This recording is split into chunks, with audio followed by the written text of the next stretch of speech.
Hi hello guys, welcome back to our channel. இன்றைக்கி நம்ம வீட்டிலேருந்து தான் வீடியோ போடுறோம். அம்மா வீட்டில் இருக்கோம். நம்ம வீட்டு செல்லக்குட்டி இவர் தான். ஸோ இவரோட தான் இன்றைக்கி தொடங்குது நம்ம வீடியோ போடுறது. தங்கச்சியும் என் கூட உட்காந்துருந்தாரு. அப்போ தங்கச்சி மிரட்டினதுக்கு தான் சத்தம் போட்டுக்கிட்டு உட்காந்துருக்காரு. ஸோ இன்றைக்கி ஒரு முக்கியமான இடத்துக்கு சுற்றி பார்க்க தான் போகிறோம். வாங்க வீடியோக்குள்ளே போகலாம்.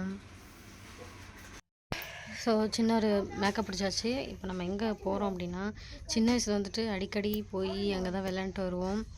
ஸோ அங்கே போனால் வந்துட்டு ஃபீவர் வரும். ஸோ அந்த மாதிரி ரெஸ்ட்ரிக்ஷன்லாம் நிறைய இருந்துச்சு. ஸோ அதனால் மேக்ஸிமம் நாங்கள் போகிறதே இல்லை. அப்பாவுக்கு பயந்துட்டு போக மாட்டோம்.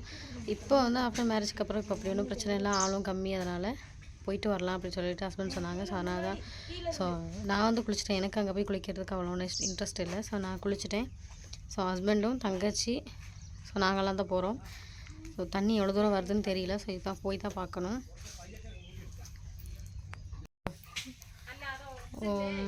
நம்ம வீட்டில் வந்துட்டு ரொம்ப வருஷம் கழிச்சு இப்போ தான் இவரை கூட்டிகிட்டு வந்திருக்கோம். கிட்டத்தட்ட ஒரு 10-12 வருஷம் இருக்கும். நாய் வந்து விஷம் வச்சு கொள்றதுனால மேக்ஸிமம் வந்து நாய் எடுக்கிறது இல்லை, பூனை மட்டும் தான் நம்ம வீட்டில் வச்சுருக்கோம். ஸோ இப்போ தான் வந்து ரொம்ப நேரம் வருஷம் கழிச்சு தங்கச்சியோட புடிவாசியில் தான் இந்த நாய் வீட்டுக்கு வந்துச்சு. இப்போ வந்து நம்ம மேலே வர்ற வழியில் தான் வந்து கொஞ்சம் பார்த்தா இந்த இடம் தெரியும். ஸோ அந்த வழியாக ரோட்டு வழியாக தான் போகணும். நம்ம போகும்போதே மாமா வீட்டில் உள்ள நாய் நின்றுச்சு. அப்புறம் கீழே பாலம் இருக்குது. இந்த பாலத்துக்கு சைடு வழியாக தான் நம்ம போகணும். இப்போ வந்து நம்ம 6 பக்கம் போயாச்சு. அப்போ இருந்து இந்த வழியாக காஃபி தோட்டம் வழியாக தான் நம்ம வரணும்.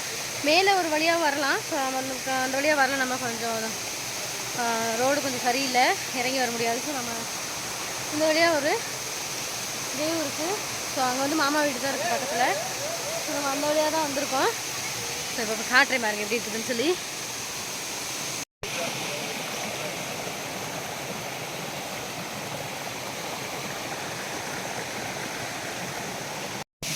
இவ்வளோ மீன் இருக்குல்ல.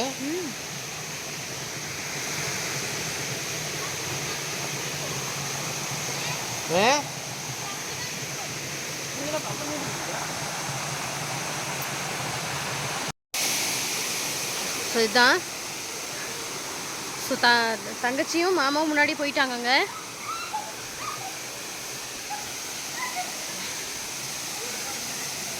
ஸோ நல்ல ஓரளவுக்கு என்ஜாய் பண்ணலாம் தான். ஸோ குழந்தைங்கள கூட்டிகிட்டு வந்தாலும் ஆழம் ஜாஸ்தி இல்லை இப்போது, அதனால் குழப்பம் இல்லை.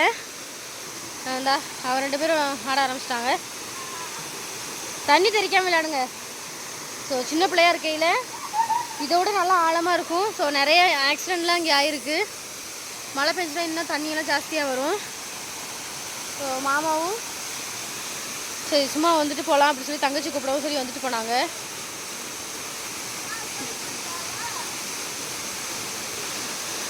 சந்தோஷம் குழந்தைங்களுக்கும். ஸோ விளையாடலாம். ஸோ பெரியவங்களும் தான் கொஞ்சம் ப்ரைவசியும் இருக்குது நம்மளுக்கு. இங்கே காப்பி தோட்டம் இருக்கிறனால ஸோ மேக்ஸிமம் வந்து யாரும் இங்கே வரவும் மாட்டாங்க அப்படி ஒன்றும். ஸோ அதனால் தெரிஞ்சவங்க மட்டும் தான் வருவாங்க. தெரியாது, நிறைய பேருக்கு தெரியாது இங்கே இப்படி ஒரு இடம் இருக்குன்னு சொல்லி முக்கால்வாசி பேருக்கு தெரியாது. ஆனால் இங்கே இருக்கவங்க எல்லாத்துக்குமே தெரியும். ஸோ அதனால் வந்து வரலாம். ஆள் இருக்கும்போது நம்ம வெயிட் பண்ணோம்னா அவங்க கண்டிப்பாக போயிடுவாங்க. நம்ம வந்து நம்ம மேக்ஸிமம் டைம் ஸ்பெண்ட் பண்ணலாம். ஆழம் கம்மியாக இருக்கிறதுனால தங்கச்சி பாருங்க நிற்கிறான். ஸோ அவளுக்கே ஆழம் அவ்வளோதான் இருக்குது. ஸோ நம்மள மாதிரி குழந்தைங்களை கூட்டிகிட்டு வந்து கொஞ்சம் நேரம் டைம் ஸ்பெண்ட் பண்ணுற மாதிரியாவது பண்ணலாம். மழை நேரத்தில் வர முடியாது, ஃபுல்லாக தண்ணி வந்து கலங்களாக இருக்கும். அதனால மேக்ஸிமம் நமக்கு வர முடியாது.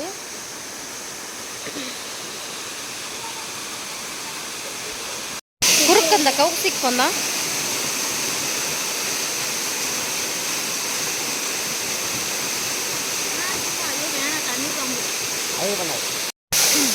ரொம்ப குட்டியான வயசுல இங்கெல்லாம் வந்தது. அதுக்கப்புறம் இது வரைக்கும் வந்ததில்லை. ஏன்னா சடனாக வந்து குளிச்சுட்டு வரும்போது இங்கே ஆழம் ஜாஸ்தியாக இருக்கிறதுனால இதை பார்த்துட்டு நைட்டில் பயந்து ஃபீவர்லாம் வந்திருக்கு. ஸோ அதனால் இங்கே வந்ததில்லை. இப்போ வந்துட்டு கல்யாணத்துக்கு அப்புறம் வந்து அவர் கூட வர்றது மட்டும்தான். அப்புறம் அப்பாவும் வீட்டில் வந்து பர்மிஷன் கொடுக்க மாட்டாங்க. தம்பி இருக்கிறதுனால தம்பியை வீட்டில் விட்டுட்டு தான் வந்தோம். ஸோ அவரையும் கூட்டிகிட்டு வருவாங்க. ஏன்னா நைட் சாயந்தரம் இப்போ டைம் வந்துட்டு ஒரு 5 o'clock ஆயிடுச்சு. இந்த டைம்லேயும் வரக்கூடாது, ஒரு 1:30 மணி அந்த டைம்லலாம் வரக்கூடாதுன்னு சொல்லுவாங்க. ஸோ நம்ம மேக்ஸிமம் வந்து குளிக்கிற இடங்களுக்கு அந்த ஆற்றுக்கெலாம் போகும்போது டைம் கொஞ்சம் பார்த்து போக சொல்லி சொல்லுவாங்க. அதனால்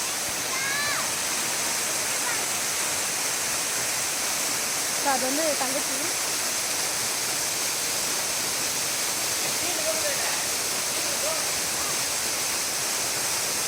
நல்லா பெரிய பெரிய மீன்லாம் இதில் இருக்குது. அங்கே ஒரு ஆள் அவன் எல்லா இடத்துக்கும் போயிட்டு ஜாலியாக என்ஜாய் பண்ணிட்டு வருவாள். பாருங்கள் எவ்வளோ தைரியமாக நிற்கிறானே. இது நல்லா ஆழமாக தான் இருந்துச்சு. ஸோ அவரும் வீட்டில் வேலையெல்லாம் முடிச்சுட்டு வந்து அவரும் குளிச்சிட்டாரு. ஸோ நிறைய மீன் இருக்குது குட்டி குட்டியாக இந்த இடத்துல. மீன் நல்லா பெருசாகவும் இருக்கும், சின்ன சின்னதாக இருக்கும். அதான் குளிச்சு பார்த்துக்கிட்டு இருக்காரு. நிறைய மீன் இருக்குது அப்படின்னு. நிறைய மீன், நண்டு எல்லாமே இங்கே இருக்கும். மழை நேரத்தில் மட்டும் தான் நம்மளுக்கு குளிக்க முடியாது, தண்ணி கலங்கி இருக்கும், நல்ல தண்ணி ஃபோர்ஸாக வரும், அதனால நம்மளுக்கு இங்கே வந்து குளிக்க முடியாது. ஆனால் வெயில் நேரத்தில் ஒரு நல்ல ஒரு என்ஜாய் பண்ணலாம் அப்படின்னு சொல்லி சொல்லலாம். பக்கத்தில் நானும் இருக்கிறதுனால தொந்தரவு நம்ம போகிறது அப்படி ஒன்றும் போகிறதில்ல. இருந்தாலும் போகும்போதெல்லாம் அங்கே ஸ்பெண்ட் பண்ணிட்டு இங்கே நிறைய தெரிஞ்சவங்களாம் வருவாங்கன்னா அப்படின்னா நம்மளாம் வீட்டில் போய்ட்டு ட்ரெஸ் சேஞ்செல்லாம் பண்ணிட்டு இங்கே என்ஜாய் பண்ணிட்டு போவாங்க. சமைக்கிறதெல்லாம் வருவாங்க, இங்கே என்ன சமைக்கிறவங்க.